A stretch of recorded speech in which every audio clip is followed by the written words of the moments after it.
আমি জানাই তীব্র নিন্দা এবং প্রতিবাদ। পবিত্র স্থান সংসদে যেভাবে বিরোধী দলরা এই কি বলবো children party, national children party কিংবা আর একটু সহজ করে বলতে পারি বাংলাদেশ কিশোর গ্যাং, এই কিশোর গ্যাং আমি হাসনাতকেই মেনশন করেই বললাম, এরা যে লাফালাফিটা করেছে পবিত্র স্থানে, এটাতে তীব্র নিন্দা এবং প্রতিবাদ জানাই। এই কিশোর গ্যাং দ্বারা বাংলাদেশ তো আক্রান্ত হয়েছে এবং এই পবিত্র স্থান সংসদও আক্রান্ত হয়েছে। সংসদ কিভাবে আক্রান্ত হলো? কারণ মাননীয় বর্তমানে যিনি প্রধানমন্ত্রী তাকেও তারা মান্য করছে না। এবং সংসদের একটা রুল আছে, আপনি যদি সংবিধান মানেন তাহলে অবশ্যই আপনাকে সংসদে সম্মান রাখতে হবে। আমি মনে করছি তারা এই বিরোধিতা করে সংসদের পরিবেশ নষ্ট করেছেন। এবং আরো সবচেয়ে বড় দুঃখজনক হচ্ছে রাষ্ট্রপতি একটি প্রতিষ্ঠান, এই প্রতিষ্ঠানকে আপনি কোনো অবস্থাতেই একজন ব্যক্তির সাথে সমতুল্য করতে পারবেন না। এবং এই প্রতিষ্ঠানকে যখন আপনি অবমাননা করছেন তখন আপনি রাষ্ট্রদ্রোহিতার কাতারে চলে গেছেন। অর্থাৎ তাদের কিন্তু রাষ্ট্রদ্রোহিতার কাতারে তারা চলে গেছেন। পবিত্র সংসদে যেভাবে তারা বয়কট করেছেন, এবং তার থেকেও হাস্যকর বিষয় হচ্ছে একজন রাজাকারের বাচ্চারা একজন মুক্তিযোদ্ধাকে যেভাবে বয়কট করলো, মানে বাংলাদেশ কোন সীমানায় চলে গেছে। বাংলাদেশ যে আবারও সেই পাকিস্তানের বর্বরিত সেই নির্মম জায়গায় চলে আসছে। এবং পূর্ব পাকিস্তানের তারা আসলে কাগজে কলমে পূর্ব পাকিস্তান করেনি, বাট তাদের অন্তরে হৃদয়ে সব জায়গায় পূর্ব পাকিস্তান আছে এবং তারা পাকিস্তানকে ধারণ করে, লালন করে। এইটারই বহিঃপ্রকাশ হচ্ছে এই সংসদের পবিত্র স্থানে জাতীয় সঙ্গীত, কবিগুরু রবীন্দ্রনাথ ঠাকুরের জাতীয় সঙ্গীত আমার সোনার বাংলা আমি তোমায় ভালোবাসি, এই সুরে যারা দাঁড়াইতে পারে নাই তারাও রাষ্ট্রদ্রোহিতার কাতারে পড়েন, আমি একজন আইনজীবী হিসেবে মনে করি।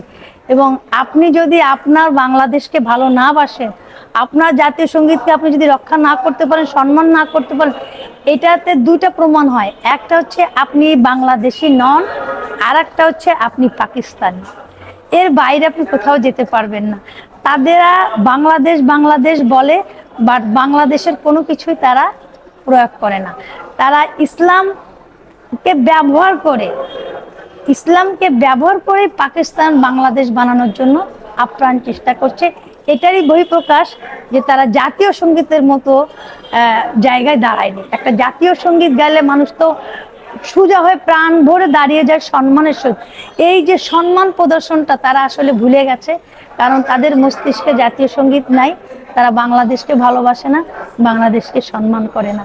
এবং তাদের এই ধরনের কার্যকলাপকে আমি মনে করি একটা রাষ্ট্রদ্রোহিতার কাজ হয়েছে।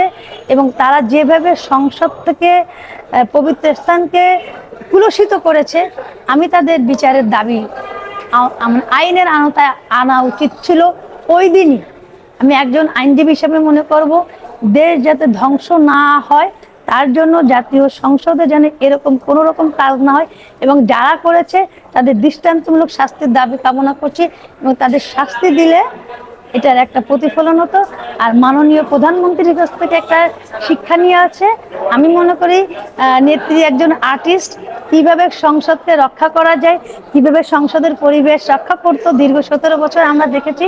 আপনারা আসুন, ওনার কাছ থেকেই আমরা সেই আর্টিস্টের কাছ থেকেই শুনি। আপনারা তো শুধু ফ্যাসিস্ট বলেন, কিন্তু একজন ফ্যাসিস্ট কিভাবে আর্টিস্ট হয়েছে সেটা ওই দিনই সংসদে থেকে আমরা লাইফে থেকে আমরা দেখেছি কিভাবে সংসদ উনি রক্ষা করেছেন। সবাই ভালো থাকবেন, বাংলাদেশকে বাঁচান, বাংলাদেশের নিরাপত্তাকে বাঁচান। এবং আমরা যারা সনাতনী আছি তাদেরকে আপনারা আমাদের নিরাপত্তার ব্যবস্থা করে দিন। এবং আপনারা জানেন, এটা না বললেই নয়, ইউনূসের ধারা যদি এই সরকারও বহন করে, একটা হিন্দু ছেলেকে পিরোজপুর বাড়ি তার গলাটা কেটে ফেলেছে। এরকম পশুর মতো কার্যকলাপ মানুষকে এখনো মানুষ বাঁচিয়ে রেখেছে, প্রশাসন এখনো তার কোনো ব্যবস্থা করেনি। তাকে তো ট্রাইব্যুনালের মাধ্যমে সাথে সাথে ফাঁসি দেওয়া উচিত আমি মনে করি। এবং আমরা যে হিন্দু সনাতনী সম্প্রদায়, সেই ইউনূস সরকারের আমল থেকে এখনো পর্যন্ত দীর্ঘ 18 মাস আমরা তো নির্যাতিত হয়েছি। সেই নির্যাতিত এখনো শেষ হয়নি। কিছুদিন আগে আমার এক ভাইকে জীবন্ত পোড়ালো, আর পিরোজপুরে আমার আর এক ভাইকে গলাটা কেটে ফেললো। আপনি চিন্তা করেন আমরা সনাতনীরা কোথায় আছি, কিভাবে আমরা নিরাপত্তা পাচ্ছি। তারা মুখে বলে আমাদের নিরাপত্তা দিচ্ছে, কিন্তু বাস্তবে কোনো সনাতনী বাংলাদেশে নিরাপত্তা পাচ্ছে না। নিরাপত্তা পাচ্ছে না, বাংলাদেশের প্রশাসন অসহায় গেছে। এই অসহায় জীবনযাপন নিয়েই আমরা বর্তমানে বসবাস করছি। সবাই ভালো থাকবেন।